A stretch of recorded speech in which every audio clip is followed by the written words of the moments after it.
I had 4 children, including Evan, who passed away. I've got another younger son and 2 younger girls. Evan was the first child in the family. He was a very loving brother. He was a very loving kid. He had a lot of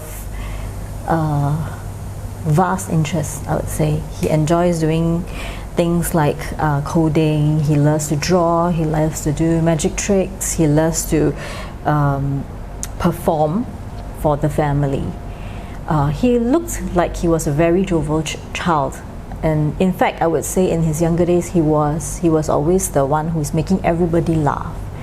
But it came to a point when he was much older and I started to notice that he started to become very, very reserved. He stopped doing things that he used to like to do. And being someone who suffers from depression myself, I noted that there were some signs that I went through as well. And that was when we brought him for medical intervention.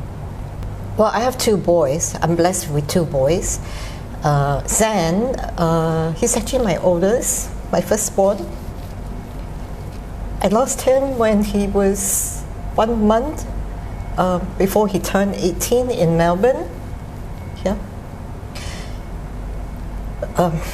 Well, I have to say that, you know, he comes from a loving family, intact family, well-to-do, so he's well provided for. You know. He shared this common bond for fashion with me. You know, he's a fashionista, and he's really great in all kinds of sports. He especially loves scuba diving and skateboarding, and that's how he moves around in Melbourne, by skateboarding on campus and around the city. He is a very empathetic boy, very caring to all his friends, so much so that when he passed and I discovered this WhatsApp message on his phone where he said, I'm born to be sad. I can never be happy for more than a week at a time. I could not be sadder, and if I can take away the sadness from everyone around me, I would, because I could not be sadder. So this is the kind of friend that he is to everyone around him. Yeah. So anyways, I lost him in Melbourne just 2 months before graduating from his foundation studies. Yeah. For the first month that he was put on medication, he looked like he was getting better. But thereafter, from the third week onwards, actually, when we went to see the psychiatrist again, he said, you know, this is all just fake happiness that you're intoxicating me with, because I'm giving medication, right? And it's not real happiness. And then, he just started to spiral downwards from then on. Actually, after we brought him to get him checked, that we found out that he has Asperger, which is a form of autism. And that was something very new to me, because all along I thought, you know, autism means that a child will be very recluse, he doesn't speak, he doesn't look you in the eye. But Evan was the total opposite of that. He loves to interact with people, sometimes a little too much, too obsessively. He will always, whenever there's a little bit of silence, he'll be the one who will start talking, you know, to try to break the silence and make people feel more comfortable. So it never occurred to me that he would have autism. And when I did more studies into it, I realized that all the signs that he was portraying was really a sign of Asperger, because like every little thing that you said to him, he took it very negatively. He would start to apologize, he would start to feel lousy, even if it's just a very general statement, he would think that you're talking about him specifically. And he would start to get very defensive, very teary and all. So it was only then that we realized that this could have been a very huge contributing factor as well.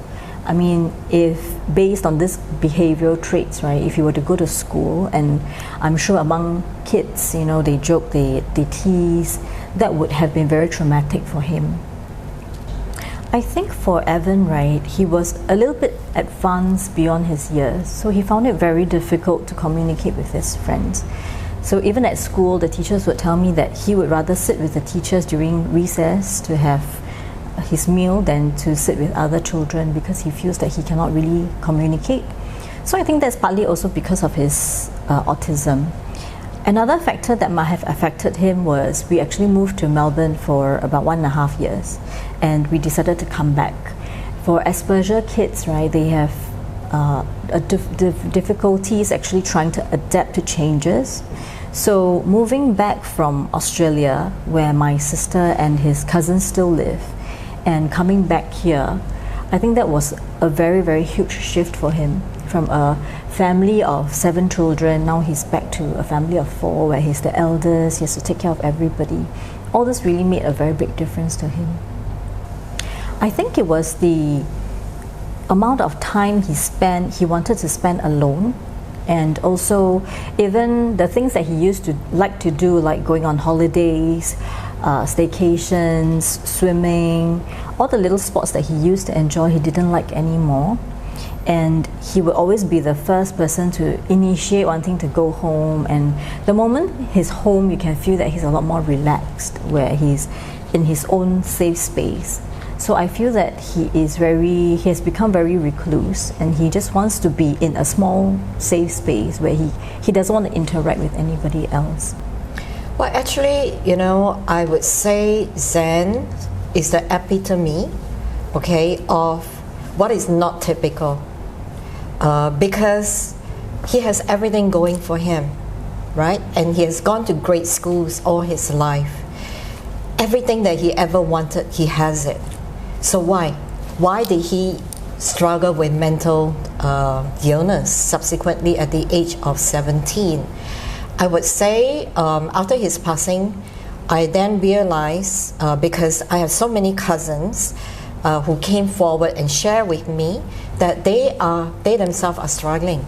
Even my younger brother has bipolar depression, and both sides of my family, my aunts and uncles, all have some level of mental illness. So therefore, it is a genetic predisposition. So in Zen's case, all it needed was a trigger, and that trigger was in the first year of his junior college in Singapore, where there is the boy-girl relationship issue, breakup, and friendship betrayal. All it needed was that to trigger his anxiety, the self-harm. Yeah, and of course it didn't help that he was being taunted in school because he had all these self-harm marks. They look like barcode, and so the friends call him acute barcode. So that is something that society needs to address and educate our children to be more empathetic. Yeah, I think it's the same in my family as well. We have a history of my grandmother had depression, my dad had depression, followed by my sister and myself, and then my child, and now my sister's child as well. So what Elaine said is very true about the genetics, and the trigger could be so small, it doesn't have to be a person passing or something drastic. And actually, to be honest, many of the moms within our group, all of us are from well-to-do families, and that makes it worse. Like when I go through all my anxieties, right, and people come to tell me, what else do you want in your life? You already have everything. What else do you need to make you happy? And that brings about the feeling of guilt. Like, why am I not happy? I should be happy.